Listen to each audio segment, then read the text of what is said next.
E aí galera, finalmente tivemos o lançamento do capítulo 9 da Feiticeira Escarlate de 2023, e aqui podemos ver que o encontro da heroína com a caçadora de bruxas vem se aproximando. Inclusive já começa com a vilã transformando um feiticeiro em cubo e colocando no tipo de estante, enquanto dizia que logo teria uma vizinha vestida de vermelho, deixando bem claro de quem estava falando.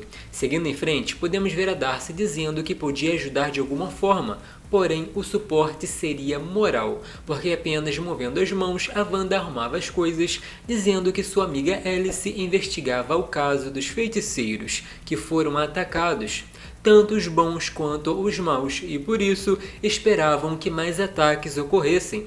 Por isso que era melhor ajudar quem ainda podia, sendo que até o momento não tinha muita ideia do que era, e assim como as coisas foram guardadas tão fácil, as duas foram direto para Lóquio. Como nos capítulos anteriores, parece que a feiticeira gostou da ideia de passar um tempo em cima da loja. O Joseph se aproximou perguntando se a moça estava bebendo uísque e também dizendo que o nome dele tinha J na frente, sendo que foi chamado assim porque não era mais visto como um tipo de magneto, o que quer dizer que a confiança entre eles continuava crescendo. O assunto partiu para o fato dele começar a ajudar as pessoas, dando aquelas saídas, meio que fazendo como os heróis resolvendo as coisas que acontecem no dia a dia, achando até interessante ver a reação das pessoas que eram salvas, mas um homem olhou para o rosto dele gritando que era um terrorista, querendo que alguém chamasse a Orquídea, que recentemente fez os mutantes passarem por coisas horríveis. Então dá para concluir que não era fácil ter o rosto do Magneto. Porém, ele começou a pensar que talvez certas pessoas realmente tivessem que temer de alguma forma. O livro que tinham perto era aquele do Mágico de Oz que combinaram de ler juntos logo após a luta da Wanda contra a Bruxa Má. O detalhe é que estava no capítulo 23, bem quando a Bruxa Boa realiza o desejo da Dorothy. Aí podemos ver várias cenas de salvamentos da Wanda com aquele que passou a considerar como seu irmão mais novo. Para começar, foram até a Pensilvânia ajudar o Ômega e sua mãe lidarem com um ataque, e o interessante é que deu para ver a Wanda também liderando a missão, chegando até a dizer que aquela cabeça robô era meio dramática com as palavras. Pouco depois, o problema foi resolvido com a bruxa deduzindo que tinham contaminado a água. Por isso, era só reverter o efeito para fazer as pessoas voltarem ao seu estado normal. Sendo que mesmo assim, aquela mãe continuou preocupada, porque a missão dela era cuidar do Ômega. Já a Wanda via o potencial que ele tinha, sendo até considerada a tia divertida. Como tinham dito que a semana seria longa, continuaram seguindo em frente e quem apareceu foi a Ganymedes, enfrentando o Joseph, que aparentemente criou um cajado de energia para treinar com a guerreira, que como vimos anteriormente é muito habilidosa. Isso enquanto as outras assistiam animadas e tanto a Wanda quanto a Hipólita comentavam sobre como parecia bem, apesar do passado difícil e os calos que ainda não foram sarados. De qualquer modo, dava para ver que ela é uma mulher forte. Na sexta-feira, Wanda e o Joseph se juntaram com o Homem-Coisa e a Jennifer, que aparentemente vai ganhar destaque nos próximos meses. Então temos que aguardar para ver as coisas que vai aprontar. Já nesse momento, deu para ver que é uma mulher poderosa e habilidosa que combinou um ataque com a Feiticeira Escarlate. No dia seguinte, quem apareceu foi a Luna, que pode ver as intenções e emoções das pessoas pela aura, o que quer dizer que já sabia que aqueles demônios não eram nada bons e iam prejudicar as pessoas de Maryland. Tanto que a Wanda, que também já estava por dentro dessa história, nem deu muita atenção e com um estalar de dedos enviou aquela galera de volta para casa, afirmando que estava anulando o contrato que tinham para operar naquele lugar. Aí quem apareceu bem debochado foi o Pietro, estranhando o Joseph e até insinuando que é um lixo só pelo fato de parecer com Magneto, apesar do outro afirmar que não queria ser igual. O detalhe é que foram interrompidos por alguns demônios, que também não tiveram tempo de falar muita coisa além do desejo de manipular as almas alheias, porque o Vingador nocauteou rapidamente. No domingo, a feiticeira Escarlate foi no reino das entidades abstratas argumentar com o intermediário sobre o outro reino, que passava por um julgamento cósmico. De acordo com a bruxa, aquela dimensão começou a se curar já que não tinha mais a influência direta do Kiton. Continuou dizendo que o caos reina, mas a ordem também ganha terreno, e por isso pedia para que tivesse mais uma chance. No mesmo dia, foi até a Terra 9811 para ajudar a filha da vampira e o Capitão América, porque o destino deles também realizava um ataque. Lembrando que, de acordo com a Wanda, era bom colocar o Joseph em ação para melhorar suas habilidades, assim como é sempre bom humilhar o destino em todos os mundos.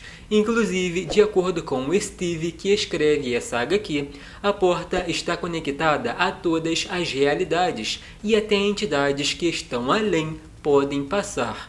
Já voltando para a história, pouco depois foram para o deserto infinito enfrentando uma criatura gigante. Enquanto um cuidava da embarcação, o outro acertava o oponente porque tinha um artefato escondido lá dentro, coisa que vimos pouco depois com o Doutor Druida, recebendo e dizendo que é a lâmpada de Lúcifer, que serve para ver o futuro, o que para Wanda não é nem um pouco divertido. Até defendeu o Joseph porque disseram que ele fedia a alquimia, dando para ter uma ideia a mais que muitos feiticeiros não são chegados à ciência. No dia seguinte, a missão foi resolver um conflito dos ursos na Cidade Brilhante, porque um deles passou pela porta dizendo que não tinha mais esperanças e que o futuro não seria outro além de uma grande guerra, sendo que muitos ali só queriam viver em paz. Seguindo em frente, foram chamados pela Hélice para ver a cena de um crime que também envolvia magia. E como dessa vez o Joseph estava junto, deduziu que era um metal estranho, antigo e muito exótico, realmente um metal mágico, o que quer dizer que de fato tinha alguém caçando bruxas. Na terça-feira, a feiticeira Escarlate foi dar aula no colégio estranho, matando a curiosidade de quem se perguntava se ela continuava ensinando e, para falar a verdade, até impressiona, porque a mulher vem fazendo um monte de coisas ao mesmo tempo, trabalhando numa loja, atuando como vingadora, fazendo salvamentos sozinha e ainda trabalhando como professora, que naquele momento ensinava sobre os frascos encantados que podem guardar todo tipo de coisa. Até no meio da aula deu para ver que a Zelma começou a se dar bem com o Joseph e ainda pediu para dar a touca dela como presente para Darcy, para ver se a ajudante da Wanda parava de mandar tantas mensagens. Voltando para a Empório, aquela touca foi entregue com a Darcy falando a mesma coisa sobre as mensagens, só que nesse caso como se ela estivesse recebendo, e como tinham que falar de coisas mais urgentes, focaram no que a Darcy descobriu sobre a pedra.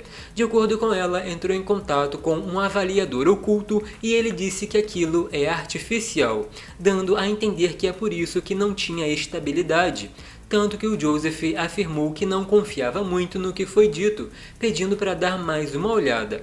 Ele, que por sua vez lamentava não poder fazer muita coisa com relação a isso, já vinha se aproximando e fazendo muito, parecendo mudar a opinião das pessoas de modo positivo.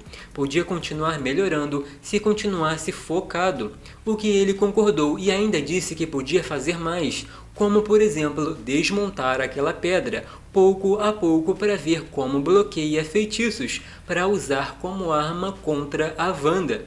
Aí o clima foi ficando meio esquisito com ela e a Darcy já estranhando essa conversa.